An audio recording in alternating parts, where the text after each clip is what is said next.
ஓம் சாய்ராம், ஜெய் சாய்ராம். என் அன்பின் சாய் குடும்ப உறவுகளே, வீணாக சந்தேகப்படாதே. காகா மகாஜன் பாபாவின் மீது மிகவும் நம்பிக்கை உடையவர். அவரது முதலாளி டக்கர் அந்த அளவு பாபா மீது நம்பிக்கை இல்லாதவர். பாபாவை சோதிக்க நினைத்து டக்கர் ஷீரடிக்கு காகாவுடன் பயணப்பட்டார். வரும் வழியில் காகா பாபாவுக்காக திராட்சைகளை வாங்கினார். தனது முதலாளியோடு ஷீரடி வந்து பாபாவின் தரிசனத்திற்காக காத்திருந்தார். தர்கட் என்ற பக்தரை சந்தித்த டக்கர் இங்கு ஏதாவது அற்புதங்கள் நிகழ்கின்றனவா என்று கேட்டார்.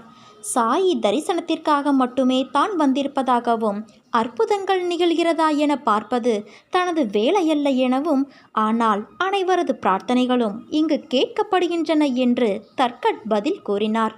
காகா கொண்டு வந்திருந்த திராட்சையில் ஒரு சிலவற்றை பாபா டக்கருக்கு கொடுத்தார். அவருக்கு திராட்சை பிடிக்காது. அதிலும் கழுவப்படாத திராட்சைகளை சாப்பிடுவது அருவருப்பாக இருந்தது. ஆனால் பாபாவால் தரப்படுகிறதே என்ற எண்ணத்தில் அதை வாங்கி சம்பிரதாயத்திற்காக வாயில் போட்டுக்கொண்டார். அதில் கொட்டைகள் வேறு இருந்தன.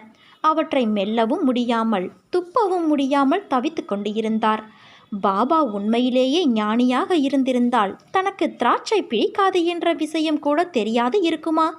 என்ன ஞானி இவர் என்று டக்கர் தனது மனதுக்குள் நினைத்தார். அவர் எதிர்பாராத வகையில் மேலும் சில திராட்சைகளை பாபா கொடுத்து சாப்பிடச் சொல்லி கேட்டுக்கொண்டார். அவருக்கு ஆச்சரியம். இப்போது சாப்பிட்ட திராட்சையில் விதைகளே இல்லை. அவருக்கு பாபா செய்த அற்புதங்கள் புரிந்தன. ஆனால் மேலும் அதை சோதிக்கவும் உறுதிப்படுத்தவும் நினைத்து பக்கத்தில் இருந்த தர்கட்டிடம் எந்த வகை திராட்சையை வைத்திருக்கிறீர் என்று கேட்டார். விதையுள்ள திராட்சை என்று தர்கட் பதிலளித்தார். அப்போது டக்கருக்கு பாபாவை சோதிக்க விருப்பம். தன் நம்பிக்கையை வளர்க்க பாபா இந்த அற்புதத்தை செய்திருந்தால், அல்லது அவர் உண்மையான ஞானியாக இருந்தால், இந்த திராட்சையை முதலில் காகாவுக்கு கொடுக்கட்டும் என நினைத்தார். இந்த எண்ணத்தையும் அறிந்த பாபா காகாவிடம் தொடங்கி திராட்சை பிறருக்கு விநியோகம் செய்யப்படட்டும் என ஆணையிட்டார். இப்போது டக்கருக்கு பாபாவின் மீது இருந்த நம்பிக்கை அதிகமானது. ஆரத்தி முடிந்து பாபாவின் அனுமதிக்காக சென்றார்.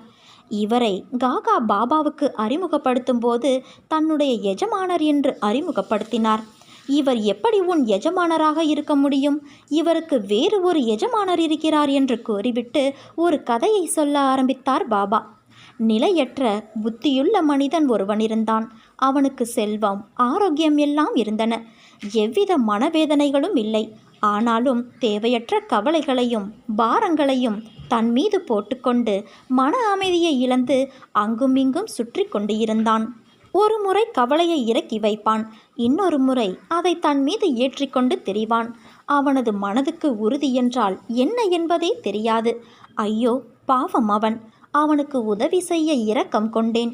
இப்போது நீ விரும்பும் ஏதாவது ஒரு இடத்தின் மீது நம்பிக்கையை தயவு செய்து வைப்பாயாக. வீணாக சுற்றுவதை காட்டிலும் எதன் மீதாவது நம்பிக்கை வைத்து அதை பற்றிக்கொள் என்று வழிகாட்டினேன் என்று கூறினார். இந்த கதை தனக்காக சொல்லப்பட்டது என்றும் பகவானை சோதிக்கக்கூடாது என்றும் டக்கர் புரிந்து கொண்டார். நம் பாபாவின் மீது நம்பிக்கையும் பொறுமையும் கொண்டு காத்திருக்க வேண்டுமே தவிர அவரை ஒருபோதும் சந்தேகப்படக்கூடாது. நம் சாயப்பாவுக்கு தெரியும் நமக்கு எது நல்லது என்று, எதை எப்பொழுது தர வேண்டும் என்றும் பாபாவுக்கு தெரியும்.